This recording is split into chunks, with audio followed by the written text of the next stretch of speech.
अस्सलाम वालेकुम व्यूअर्स, आज मैं बात करूंगी 2025 में रिलीज होने वाली फिल्म्स जो मैंने सिनेमा में जाके देखी या फिर नेटफ्लिक्स पे देखी या सीरीज जो मैंने नेटफ्लिक्स पे देखी।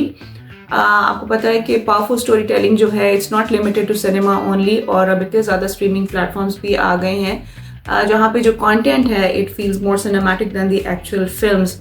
So I'm breaking down the best of 2025, not in terms of box office noise, hype or popularity, but जो मेरा experience रहा, जो मैंने feel किया regarding the craft of storytelling through my creative lens.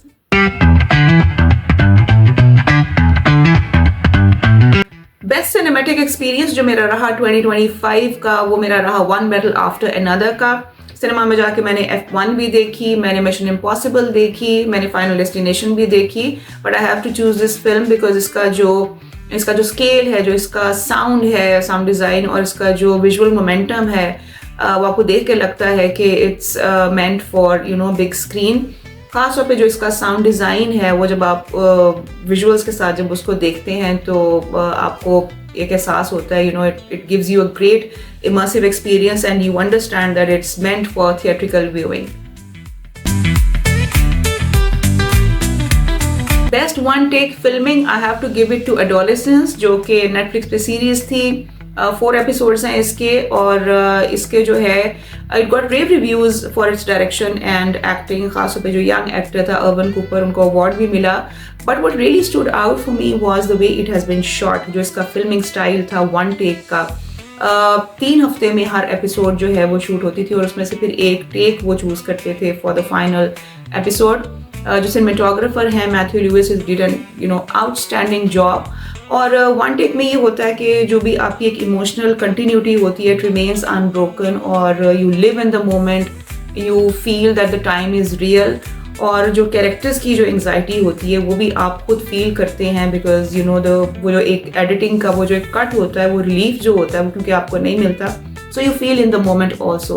So मेरे लिए it was highly impactful and I have to give it to Adolescence as the best one take filming of 2025.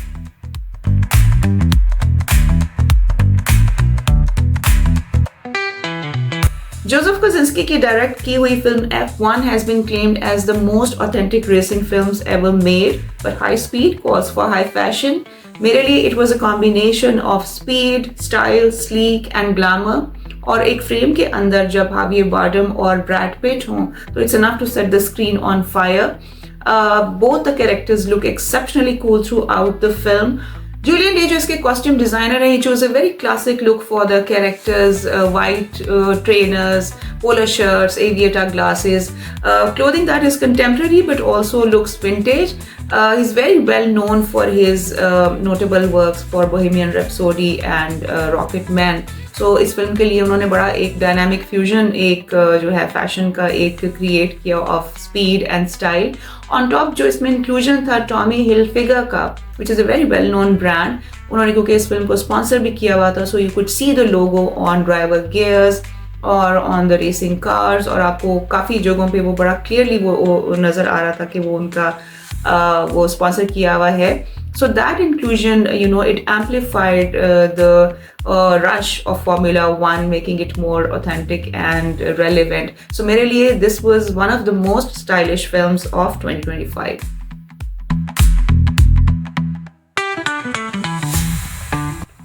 Best horror film जो मुझे लगी इस साल की वो थी वेपन्स. और इस फिल्म को देख के आपको सही मायनों में अंदाज़ा होता है कि horror isn't just about jump scares. 17 kids mysteriously walking out of their home in the middle of the night with that specific action, वो जिस तरह भागे जा रहे होते हैं, that is enough to give you goosebumps. इसमें जो है हॉरर जो है it's overlapped by suspense and mystery.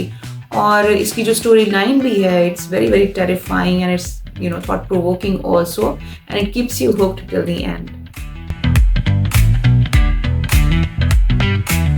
Most entertaining series on Netflix which I watched was The Bads of Bollywood. एक तो इसका नाम ही मुझे बड़ा इंटरेस्टिंग लगा, बड़ा कैची इसका टाइटल था, और जिस तरह का टाइटल था उसी तरह की इसकी स्टोरी लाइन भी थी, which was sort of an inside scoop about the film industry, Indian film industry.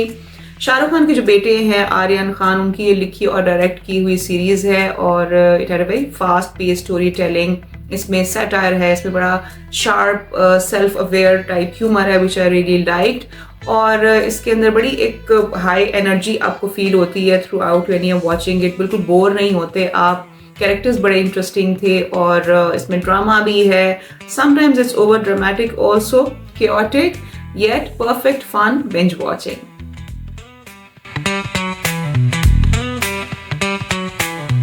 A film that really made me cry and sort of broke my heart is Frankenstein. Even though it's a beautiful film by Del Toro, but इसमें जिस तरह दिखाया है कि loneliness can be a curse, you know, it's more painful than death. और जो इसमें desire है for love and partnership if met with fear and rejection can be very devastating. फिर इसके अंदर जिस तरह से इस चीज़ को दिखाया है कि you know it's humanity's failure to sustain and nurture what it loves or creates. So this has to be, you know, the most heartbreaking film of 2025. Most engaging crime drama जो मैंने देखा नेटफ्लिक्स पे वो है Wake Up Dead Man, a Knives Out Mystery. इसमें Daniel Craig है। इसकी story line मुझे बहुत अच्छी लगी। It's sort of a critic on Catholic church, their faith and how greed can actually devastate humanity. Both acting and direction are brilliant. और इसमें suspense है, इसमें मिस्ट्री है। इसके प्लॉट ट्विस्ट मुझे बहुत अच्छे लगे और बड़ी स्मार्ट इसमें मिसडायरेक्शन है which keeps the audience guessing कि actually end में क्या होगा।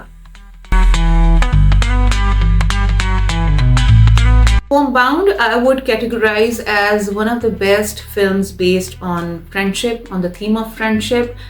It's a very interesting watch on Hindu-Muslim bond in a time जहाँ पे हम धुरंधर जैसी फिल्में भी देख रहे हैं। उसमें फिर इस तरह की जब फिल्म देखते हैं तो एक you get a very nice feeling also. इसमें दो कैरेक्टर्स हैं, एक दलित है और दूसरा मुसलमान है। Both of them belong to poor families and face discrimination as daily wage workers. इन दोनों की एक इमोशनल जर्नी हमें देखने को मिलती है और किस तरह से अपनी ज़िंदगी के थ्रू आउट जो भी उनका टाइम होता है, क्या क्या चैलेंजेस उनको फेस करने पड़ते हैं। और इसमें इस चीज़ को हाईलाइट किया गया है कि बेसिकली जो दोस्ती है उसमें जो ज़ात पात का बैरियर है वो बिल्कुल दैट ख़त्म हो जाता है वो। और वो जो चीज़ें जो सोसाइटी जिस तरीके से देख रही होती है आपको या जिन चीज़ों पे आपके साथ डिस्क्रिमिनेशन हो रही होती है वो दोस्ती में वो चीज़ मैटर नहीं करती। It was very beautifully depicted. It also reminded me of my grand mother who used to tell me कि जब पार्टीशन से पहले ऑफकोर्स हिंदू मुसलमान सब इकट्ठे ही रहा करते थे तो उनके जो नेबर्स थे वो सिख थे, तो किस तरह उनका आपस में एक प्यार मोहब्बत का एक रिलेशन था और किस तरह वो एक बड़े कॉर्डियल रिलेशंस के साथ एक दूसरे के साथ वो रहते थे।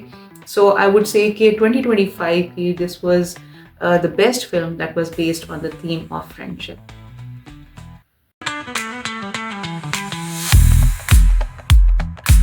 सबसे ज़्यादा बोरिंग फिल्म जो मैंने देखी है इस साल की, आई हैव टू से इट्स एवाटार फायर एंड ऐश। पता नहीं अब जेम्स कैमरन क्यों ये बनाते चले जा रहे हैं। 3 घंटे 17 मिनट की फिल्म आज के दौर में जबकि हम ये कहते हैं कि बड़ा वो अटेंशन स्पैन बहुत कम हो गया है, तो उसमें 3 घंटे 17 मिनट की एक ना ख़त्म होने वाली फिल्म जिसमें emotional beats were so repetitive और even the element of spectacle doesn't draw you in anymore. Screen पे इस तरह लग रहा था कि जिस तरह कोई वीडियो गेम आप देख रहे हैं। So it was very uninteresting. Story line भी ऐसी ड्रैग सी थी और I just didn't like it.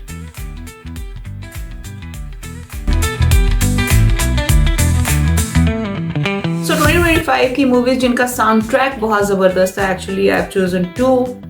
दोनों की जो है वो एक फील और थीम क्योंकि फ़र्क है तो इसलिए मैंने चूज़ किया। एक तो है F1 का साउंड ट्रैक, इसमें डॉन टॉलिवर, डोजा कैट का गाना है, एड शीरन का गाना है विच इज़ फैंटास्टिक, और हैंस जिमर ने इसकी स्कोरिंग की है, तो you can well imagine what I am talking about. आप गाड़ी में इसको लगाएं ड्राइव करते वक्त, आपको बहुत मज़ा आएगा।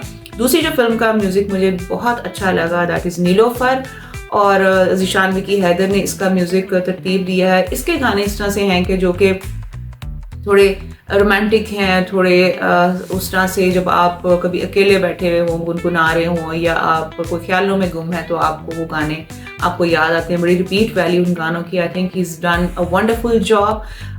सो गाइज, ये मेरी लिस्ट थी 2025 की best of the best which I have watched.